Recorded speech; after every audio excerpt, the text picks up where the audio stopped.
and everything that keeps you entertained in life. So sit back, relax, and welcome to Clint's Mom's Basement.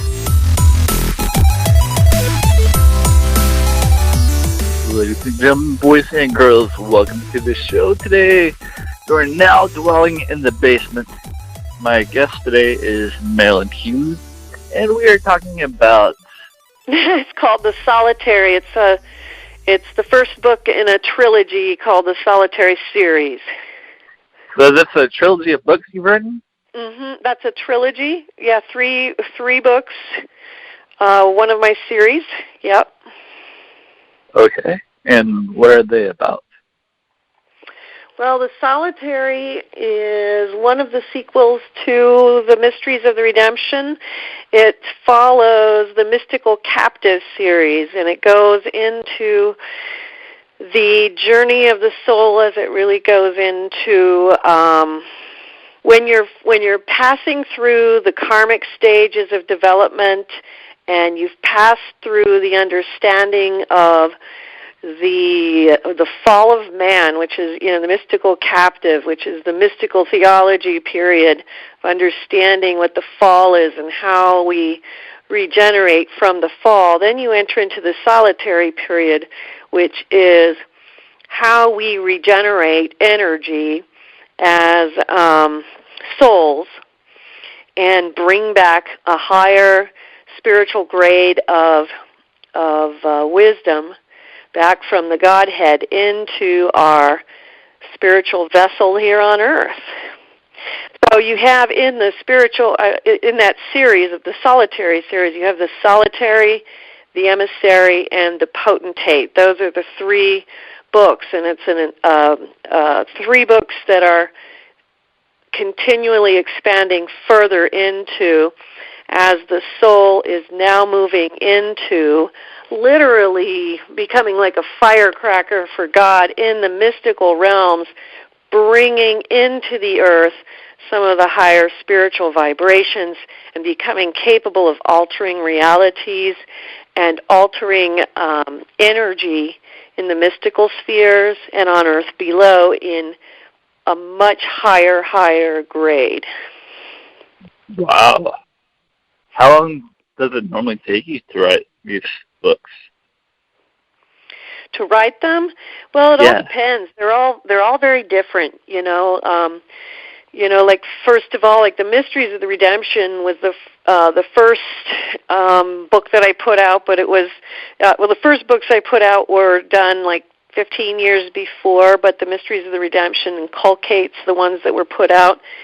That one took about 15 years of good labor and work, and it was literally that was taken from like 8 or 10 boxes of papers and years and years of editing and additional work. But then as the years progressed, these things could come out sometimes 2 or 3 years, sometimes a year. So they're all a little bit different. I'd say, probably the average is a year to 2 years, and sometimes a little bit more if just depending on the period of time, because, in terms of how long it takes to write the books, it has a lot more to do with the period of time my soul requires to undergo the initiations that are being demonstrated in the books than, writing itself, if that makes sense. Yeah. So, do you do normally a lot of research then? I do a ton of research, and ironically, I do a lot of research for these books as well, but I also have other books that I write that are on world religion, which compare different world religions and their views on certain mystical subjects, as well as something called the Overview series, which gives overviews of different mystical, not necessarily mystical, but different religious subjects that generally are a bigger subject, but bringing it down to bite-sized pieces so that it's easier for people to get an idea of what they're about. I do a lot of research in those areas, and in fact, the biggest area of research that I've done has been in the ancient sacred texts, which is what I was specifically instructed in my out-of-body experiences to do, for decades now, to research the ancient sacred texts from all religions from throughout time, which you'll see in my books. Quotes from those and mentions of those are scattered throughout my writings. And that's also, what you'll see in the world religion books and the overview series. That's where a lot of it comes from.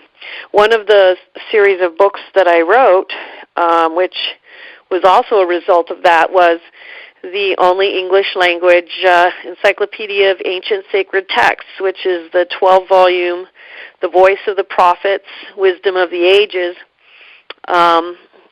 It is, an encyclopedia of ancient sacred texts, beginning with Hinduism and in Volume 1 and ending in Volume 12 with the Baha'i Faith, covering ancient sacred texts throughout the ages.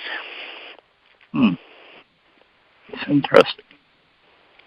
So then do you think they're all kind of... So that's interesting. So every religion, like, from... What do you mean by that? Do you read text from, like, every religion, or is there just certain ones you pick stuff from? I generally will check out just about every religion, and I'm sure there's some that I've missed, because the more you research, the more you find that there are, Right. that there are some out there that maybe you hadn't heard of before. But yes, we do have, like in the books that I've written, you'll see that maybe it's, I'll cover, the 7 or 9 major primary well-known religions. So we'll cover Hinduism, mystery religions, Judaism, the various Buddhisms, the Taoism, Zen, Right. and the different types of Buddhism. There's Theravada and Mahayana, Pure Land, and then various other schools. Then you also have, I'm trying not to miss any along the way, but I'm sure I will, Zoroastrianism. Right. Then Confucianism? Yes, we do cover that quite a bit. That's one of my favorites to study as well. Confucianism, yes, and then Native American religions, African religions, and then, tribal religions as a whole, as well as obvious things being Christianity, Islam, and the Baha'i faith. And I think, that's a good overview there. I'm sure there's some missing there. Yeah. But then, what you see along the way, like, Jainism as well. You're going to see a lot of Sikhism as well. So, Right. like I said, it's easy to miss them as you're just kind of throwing them out there off the top of your head. But, yeah, I'm a strong believer in covering as many of them as you can, and I tried to cover a little bit of Shinto as well in some of my books.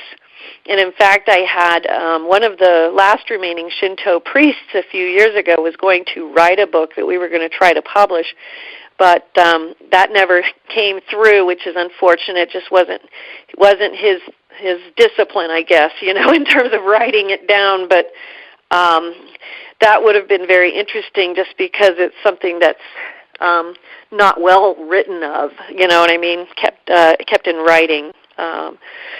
But yeah, there's a lot of stuff out there, and of course, in every one of these religions, there's a lot of schools.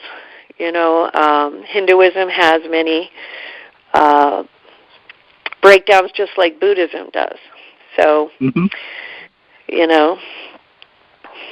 interesting. So we were talking earlier, you have over 100 books. Is that correct? Yeah, I've written 100+ books. Yes. That's a lot of writing. Hard to fathom. I'm still working on my first. Wow, 100 books. It's hard for me to imagine. Are they all kind of based on the same subjects? Or are they all different topics? Or all different topics. What you have is I've got about 11 different series of books. So, we have the World Religion series, which goes through different types of subjects. For instance, one of them is The Voice of the Prophets, the Encyclopedia of Ancient Sacred Texts. Another book in the series is Near-Death and Out-of-Body Experiences of the Prophets, Saints, Mystics, and Sages of World Religions, and that one is about literally the birth points of religion. Because one of the things that you can definitely say is similar is that all of the writings that I take on generally have to do with out-of-body travel for sure, and mysticism. But there's a lot more to talk about in out-of-body travel than I think a lot of people might actually just realize right when they're just talking off the cuff. So, like, for instance, a lot of people don't realize, religions were founded on great revelatory moments, which were a lot of times out-of-body experiences. So anyway, this particular book is a culmination of all those events that were the birth points of all these major world religions, major and minor world religions is what I should say. And then you have things like Forgotten Mystics, which is a huge book, one of my favorites to write, which was about a lot of the out-of-body travelers from history who have been forgotten. We all remember people like St. Teresa of Avila, Rumi, St. Catherine of Siena, but there are a whole bunch of very fascinating out-of-body travelers and mystics whose writings are still available but hard to find, and so I put them all together in a book called Forgotten Mystics. Another one is called Comparative Religious Mystical Theology, and this one was about, I went through the world religions. I used 9 in this book, and what I was looking for was taking like some of the great mystics, for instance, Jacob Boehme for Christianity. There was, I believe it was, well, I'm going to not use that since I don't know for sure which one it was, but I had different people for each religion who were considered great mystics in their religion, and I found in the ancient sacred text a conversational piece that they had where they were talking with somebody about their views of their out-of-body experiences. And so each of these things is a conversation with a great mystic from a different tradition. And so that's what this book is about. Another example is Selfishness and Self-Will, which was based on my own near-death experience, which was... Oh, what happened? Can I ask? Yeah, you can ask, for sure. Well, one of the things in that near-death experience was I was told that one of the purposes of our lives here on earth is to go from selfishness to selflessness. And so I had written this book based on that message, which was the importance of how do we move from selfishness to selflessness in this world. And so it goes through each of the world religious paths, and I looked through the ancient sacred texts and found texts that specifically discuss those things from each of the religions. But yes, I had a near-death experience in almost 20 years ago now, maybe. Yes, it was a beautiful experience. I've talked about it a few times. And so, if anyone's listening, you can always go to my website at outofbodytravel.org and check out some of my other interviews. I've detailed it on some other interviews as well. But yes, I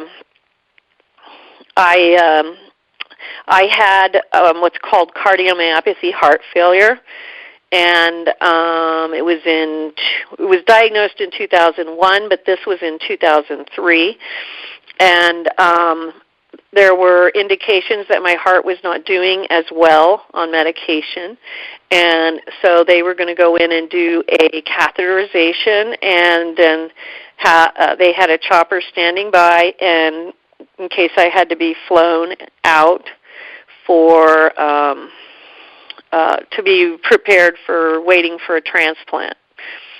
And ironically, it was the night before the procedure.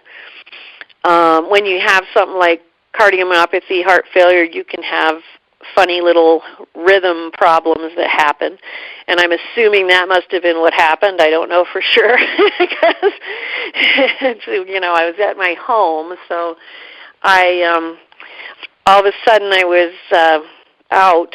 I was out, and I was going towards the tunnel that everyone speaks about. You know the tunnel? Yeah. Really? Yeah. Wow. Mm-hmm. And the interesting thing about it was, a lot of people talk about seeing family members and stuff. Mm-hmm. I saw my little childhood dog sitting in the light waiting for me. Wow.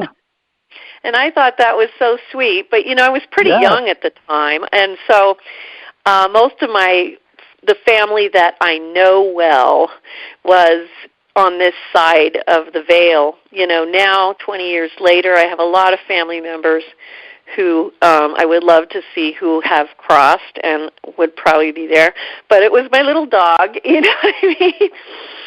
And that's a whole other story I could talk to you about that I wrote about later in a book called Galactica, which was how even our ancestors, the relatives that we do not know, do know us. Beautiful experiences. You can read that book too. By the way, all my books are available for free download at the website at outofbodytravel.org.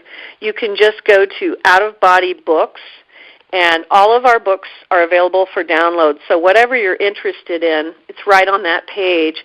And also you can get them in Audible or paperback or any kind of digital thing that you're interested, whatever your format, they're all available as well, but they are available for free downloads, so wanted people to know that, as well as we have a course of study for people who really want to go for it and learn about the ancient sacred texts, learn about the process that I went through myself in order to discover this path.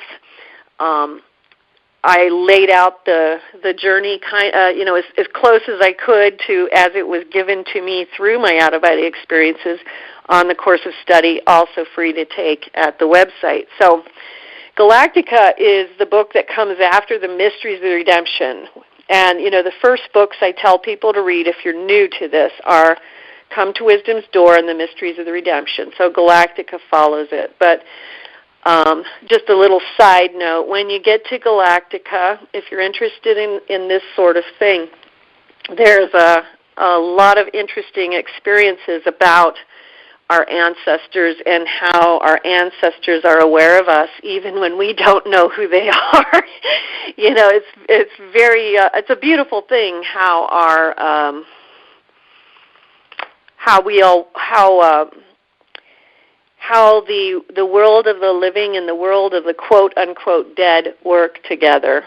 And it's a complete whole circle, and yet, for most of us on Earth, we're not aware of the other half as being so prevalently present in our lives, and yet they are in a sense that we don't understand. They're very prevalently present, but also with my little caveat that they are also on their own journeys as well. So back to that. Okay.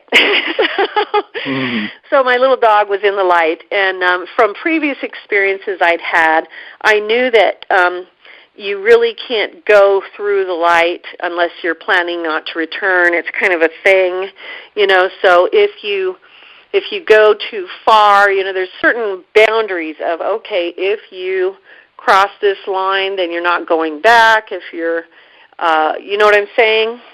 Yes. Okay. And so I was like, okay, well, I really wanted to reach in and grab my little dog, but I knew I shouldn't do that, because I knew that reaching into it at that point would possibly make this much more of a permanent thing and that sort of thing. So what happens then is that Jesus comes, and he's wearing a white robe. He comes and he says he's making a certain kind of exception, and he wants to show me the worlds of the beyond, and that he's making an exception. He's going to take me beyond into the light, and that it's okay. And so he takes my hand, and we go whoosh, through the light, and then he's taking me through, literally you travel like at the speed of light, and you're just through all these beautiful worlds, these beautiful heavenly spaces, and I'm seeing all of creation, and, believe me, it's not something that you want to come back from at all. It's just so beautiful. It's so filled with love. While you're there, you have this knowledge that you have access to. It's kind of like a lot of people who have near-death experiences talk about this. Some people will say it's like the mind of God, the mysteries of God kind of download into your own soul a bit. And I guess I would kind of agree with that description. It's hard to describe totally accurately. It's kind of like, I guess the way I would describe it is that it's like the mind of God is all around you, and you have access to that knowledge, to me. And it's there, and it's part of you because you are within that and all of that substance, including the air you breathe, is God. So everything you are within is matter and substance of God. So this knowledge, this wisdom, this vibration of God is coming into you from every particle and every part of your soul. So you have that it's like the things that you couldn't understand on earth, you understand so much better. Things that were mysteries on earth are understood there. But I think the main thing is people feel that profound, unconditional love that comes from God, and the beauty and the vibrance, the heavens, the heavenly worlds are so vibrant. The colors are always there's an enlivenedness to the color, the light. Everything is just greater. But he brings me back anyway, and I'm kind of shortening a few things because otherwise we'd be here all day. But but basically he takes me back to the light. My little dog is still there, and I'm standing there with Christ, and he shows me off in the distance, like what the world. And I hear shouting coming from the world. And then he shows me some souls from the world, and he's showing me this like, it's a little bit like, how people will do the thing with their children against the wall to watch them grow as they get taller, and they put a mark on the wall. Yeah. So it's almost like a little marker like that, except it's a movable marker, and it's a selfishness marker. And so he's showing me that he puts the marker down at the bottom, and he said, this is where the world is, and it's at the bottom, which is selfishness. So that's where it's at. And then he brings the bar up to where to a different spot, and he says, and this is where you're at. And he says, so this is where you're at. And he says, you can, he says the purpose of your life in the world is to go from selfishness to selflessness. And he says, and you have accomplished that, and you've accomplished what you have to accomplish, and you can come with me now if you choose. And but he said that when I go back, I'm hearing the yelling from the world, off in the distance. He said, but don't think that going back will change that.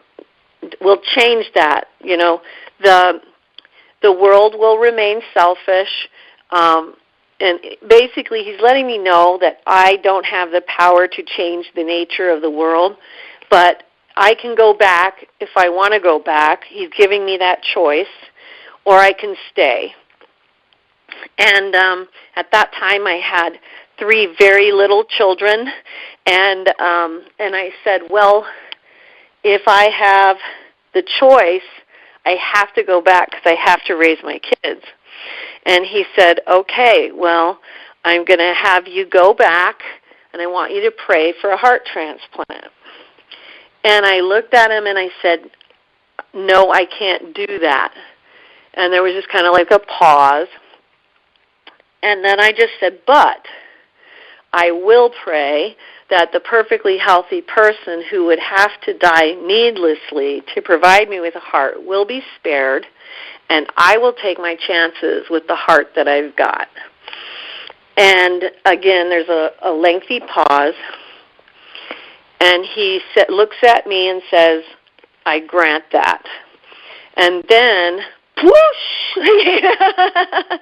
moving through space at faster than speeds of the light, and so I'm, soaring through the spaces, and then all of a sudden I stop, and I'm in what seems like a little, like a store, cafe kind of thing, and I'm sitting, and Jesus is sitting next to me, and there's a bunch of books. It's kind of like, you don't see as much of these now as you used to at that time, but like one of those cafes that sells books too, and maybe even has a drugstore or things like that used to be more common 20 years ago. It's kind of like that, but there were bookshelves, and there were a bunch of books on these shelves. And so Jesus looks at me and says, I will make good use of you when you go back. And he points to all the books, and he made it clear that they were all the books that I would write. And so I was pretty surprised, blown away by that. But I was looking at them closely because I was like, okay, well, I better look at these to see what I'm supposed to write, Right. And he gives me a few moments to look, and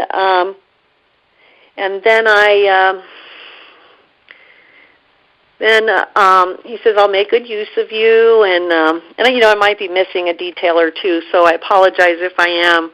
But so then at this point, it's basically, I'll make good use of you, and then it's another whoosh, and then I believe that's when I head back, and I think he might have said something else there, but I can't.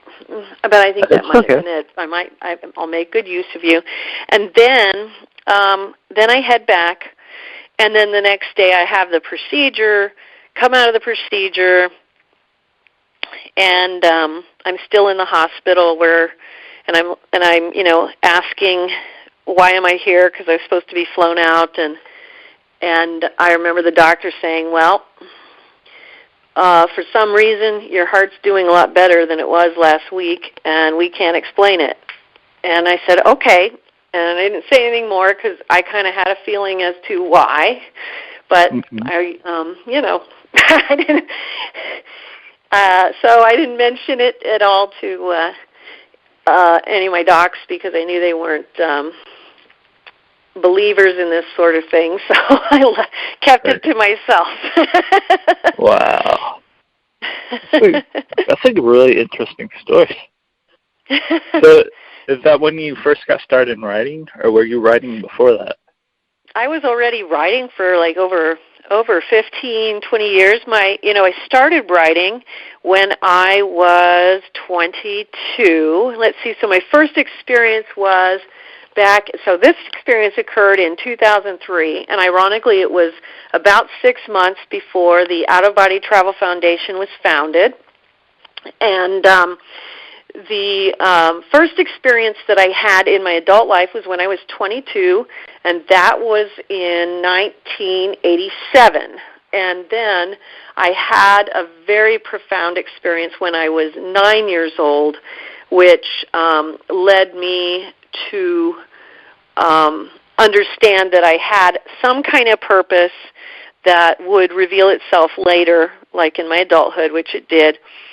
So when you're talking about that, is it like a dream? Or, I mean, like when you were 9 years old, what kind of experience did you have?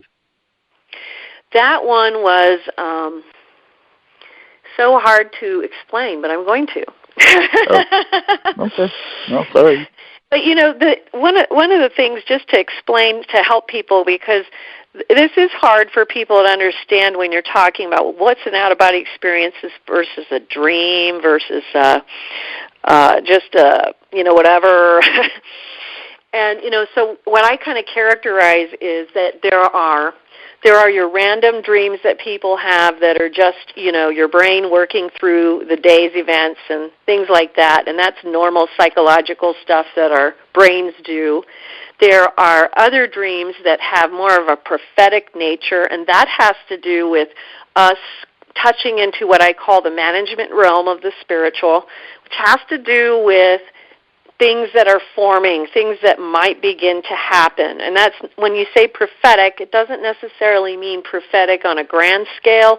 It can even just be, this might happen tomorrow in my life.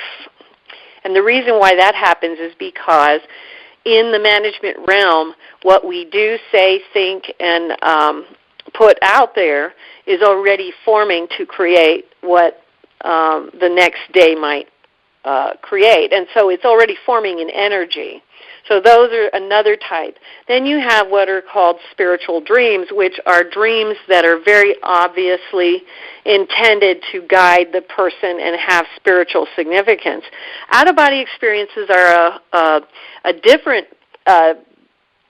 level where the soul actually is leaving the body and you're totally conscious of it. Sometimes people, when they're having a very intense spiritual dream, may be having an out-of-body experience, but they're not remembering the out-of-body part of it. But that's not always the case. All human beings do have out-of-body experiences, but most are not aware of them. There are more and more people who are becoming aware of them, but a lot of people are becoming aware of them on these less conscious levels, which means they're aware maybe they're having spiritual dreams. This happens in our sleep at night because what's happening is we are merging and blending with the spirit world because this is all part of how the human spirit is worked upon. This is how life actually moves and bends and sways through this world. And this, if you look at like a circle and you put a line through the center, just let me know if everything I'm saying makes sense to you so I don't... Yeah, I'm following you so far. Okay. So, and then you take the bottom part of that circle, and that bottom part of that circle is life on Earth. The top part of that circle is life on the other side. And so when you look at day and night cycles with the human spirit and the human psyche, what we are seeing there then is that what we're blending together to make the full circle is bringing that spirit world, the other side, back in community with the bottom of that circle, which is the physical waking life of the earthly humans. The disconnect, which is the line in the center, is something that we are working to overcome as human beings, because it does impede our progress in our journey here. But going back to, hopefully that makes sense, at least gives a general overview. When you have a fully conscious out-of-body experience, you're going to go through some very profound, different experiences in that you will experience what's called the vibrational state, which is so profoundly intense. A lot of people are really freaked out by it when they first experience it. Either they get scared, or it's so unnerving that they get excited, and that in and of itself can get their focus so that they pull themselves out of it. But the vibrational state is actually happening because the consciousness is switching from the physical consciousness, which is a lower vibration, to the consciousness of the spiritual body, which is a higher consciousness. So that's a very good thing, but the spiritual consciousness vibrates at a much higher speed, so it feels like all of a sudden a jet engine took over your body. You know what I mean? But what's actually happening is you've flipped from physical to spiritual body. Go ahead, I'm sorry. Oh, that's interesting. Wow. And a lot of people will then also hear really, really loud noises, and it can be compared to jet engines, if you're sleeping underneath a jet engine that's getting ready to, load up the plane to take off. It's very, very loud, and so it's very unnerving. If it's the first time you've experienced it, again, you're switching from the physical realm to the spiritual realm, which vibrates at a much higher rate of speed, and that is what the loud sound that you are hearing. People will also hear random voices. Those voices are the thoughts of humanity. It's real important people know that because, for your skeptics will always jump in there and say, oh, you're hearing voices. No, it's not like that. Because then they try to turn it to schizophrenia. But that's not what's going on. What happens is when people imagine the earth and imagine how people are constantly thinking. And all of these thoughts do have a purpose, and they are being thrown up into the atmosphere, the spiritual ether around the earth. And when you detach from the physical construct of your body into the spiritual, and now you're in that vibrational state, which is the vibration of the spirit, you are experiencing the vibration of the spiritual sphere.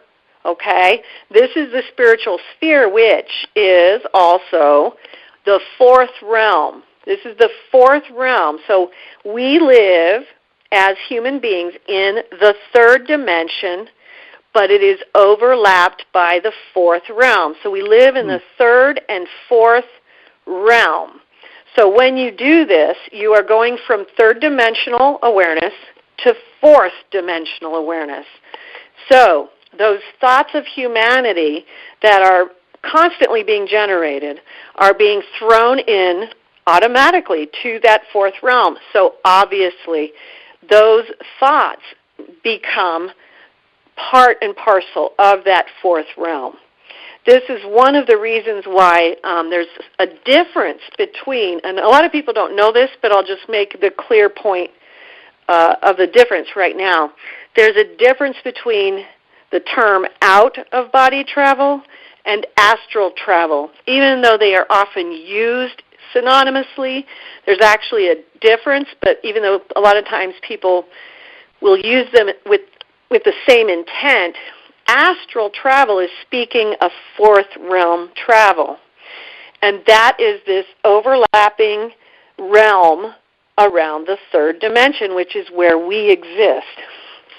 Out-of-body travel speaks of any realm travel, which can include an infinity of realms in the heavens, an infinity of realms in the purgatories, an infinity of realms in the hells, and it can include fourth realm travel as well and any other dimensional travel. So you can be dealing with any level of dimensional travel with out-of-body travel.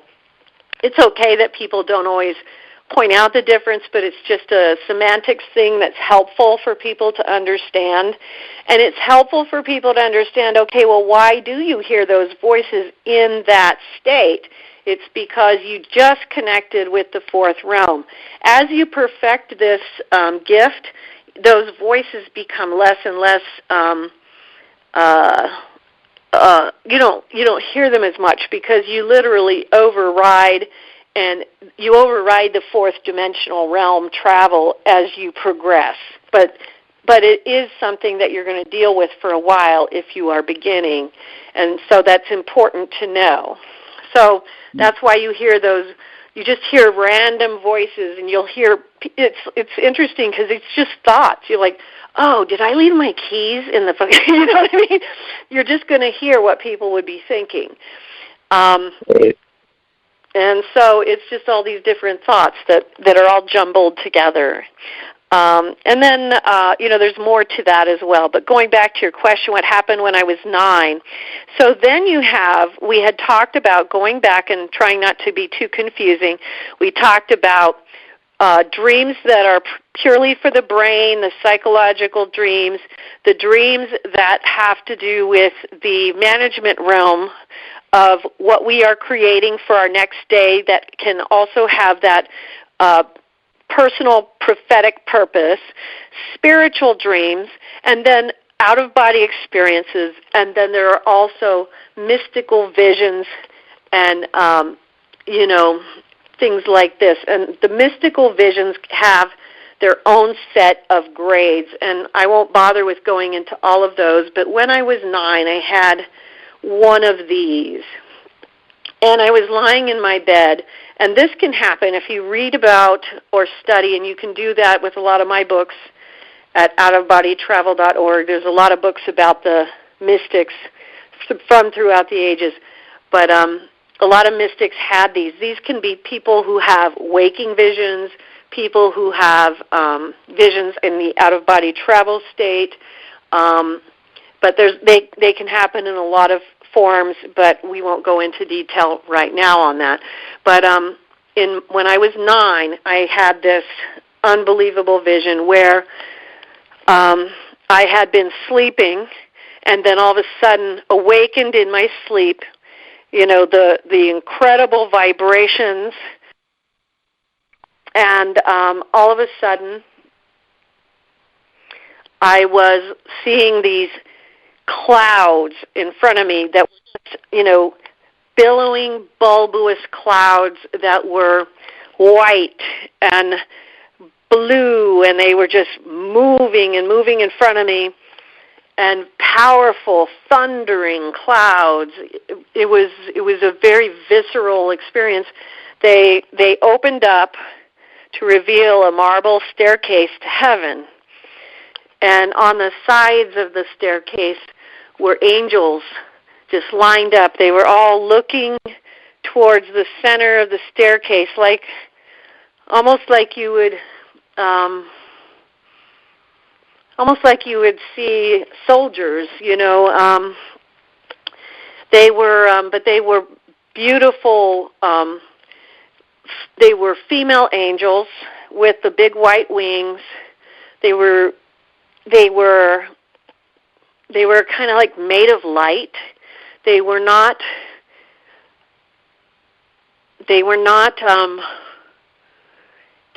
totally solid. You could see through them. Does that make sense? Yeah. Okay, and then up at the top of the stairs, and you have to remember I was 9, so one of the things I do tell people is that it's important not to get too caught up in the fact that we as human beings, we can get real carried away with our concern about, well, do you think God looks like this, or do you think God looks like that? Or, one of the things I tell people is God presents himself to us in whatever way we need to see him in order for him to be able to reach us. So I was 9 years old, and so in my 9-year-old mind, God presented himself in a way that I could understand. And so there were 2 thrones up at the top, and God was presented as a very, very, very ancient old man with a long white beard and wearing a white robe, and he was sitting in the throne on the left, and Jesus Christ was sitting in the throne on the right of him. And I was walking slowly up the stairs, and it was just very powerful, because when you're in a situation like that, it's very highly energetically, vibrationally charged. You move slowly, because I've had out of body experiences where when you are in the presence of God, you're literally thrown to your knees, by the force of God himself. And so I'm moving slowly, because for me to just run up the steps at that time might not have been appropriate, I guess. You know what I mean? Because the vibrations are pushing me to move slowly. And at the time, there was a lot of turmoil in my young life, and so God allowed like a screen to descend, and he showed me a little bit of what was going to happen in the remaining years of my childhood, and there would be more difficulties, and that it would be challenging, but that I would get through it, but that one of the things that he showed on the screen was, it was intense, but it was there would be a lot of difficulty. There would be a lot of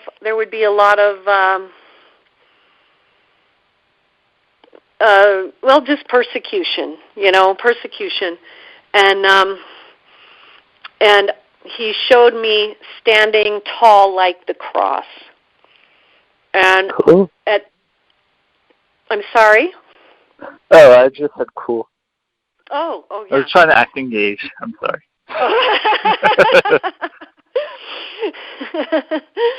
Yeah, and so then there were times during the experience where the cross was on fire, and there were times, and I had to extinguish the fires that were around. I believe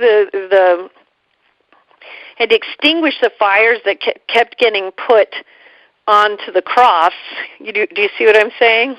Yeah, I'm getting fires visual. Fires were constantly being lit, yes. Right. But that was going to be a battle that I just had to face, but that I would get through it.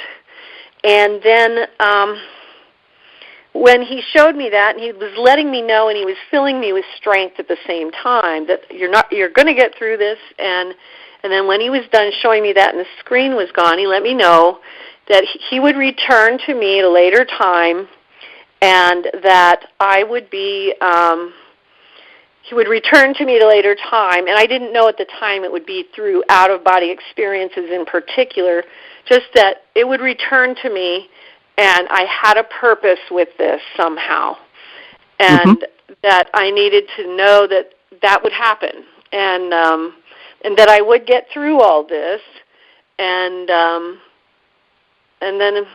then it did. It did happen when I was 22, and then it just went from there, and literally that became the journey from there.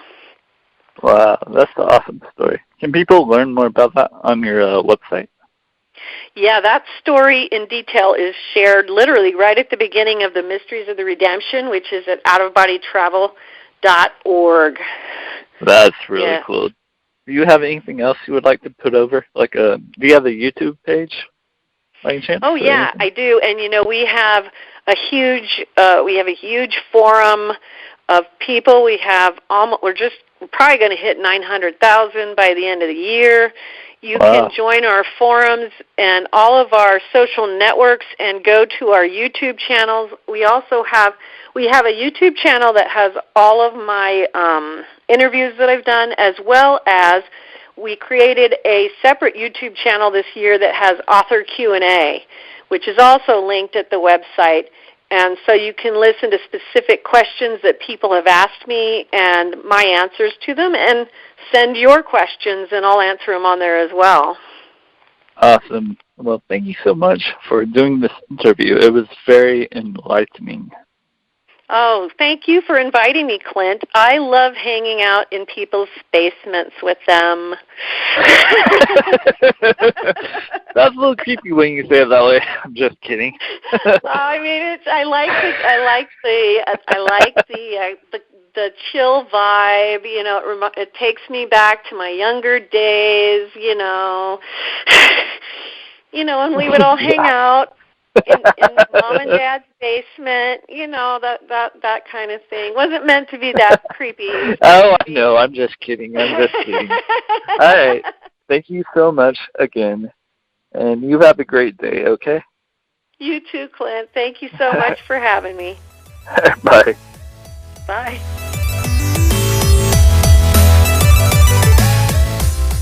Thank you for joining us in the basement on this episode of Clint's Mom's Basement. Be sure to tune in every Thursday at 7 p.m. Central for your spot in the basement. For booking information, visit radiolove.com. That's radioluv.com. Clint's Mom's Basement is an original